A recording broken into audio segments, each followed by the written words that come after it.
নমস্কার বন্ধুরা, সবাইকে স্বাগত জানাই আমার ইউটিউব ফেসবুক চ্যানেলে। আজকে বলবো মাহেশের রথের কথা। রথ অবশ্য কেটে গেছে বহুদিন হলো, তবে রথ মাহেশে শেওড়াফুলিতে 1 মাস ব্যাপী মেলা থাকে। এই মন্দির শেওড়াফুলির রাজা মনোহর রায় প্রতিষ্ঠা করেছিলেন 1396 সালে। এই মন্দির আজও মানুষের কাছে একটা আবেগ। এইখানে নিমকাষ্ঠের এই যে জগন্নাথের মূর্তি সর্বদা যেন দাঁড়িয়ে রয়েছেন আমাদেরকে রক্ষা করার জন্য। মাহেশের রথ খুবই উচ্ছ্বাসের সাথে এবং আনন্দের সাথে পালন করা হয়। এটা উৎসবের সাথে আমাদের দেশের অর্থনীতিও কিন্তু জড়িত।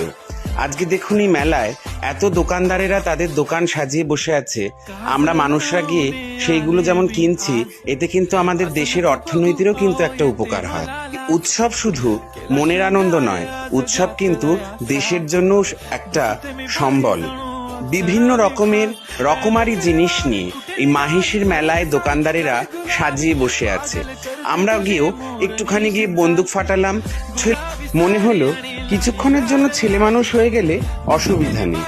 ওখানে অনেক রকমের চায়ের ভ্যারাইটিস দেখলাম, যেমন তন্দুরি চা, তারপরে মালাই চা, এলাইচি চা, সেগুলো তো খেলামই। সাথে মেলার যেটা মেইন পাঁপড় আর জিলিপি, সেইটা খেয়ে আমাদের মেলা দেখা শেষ হলো।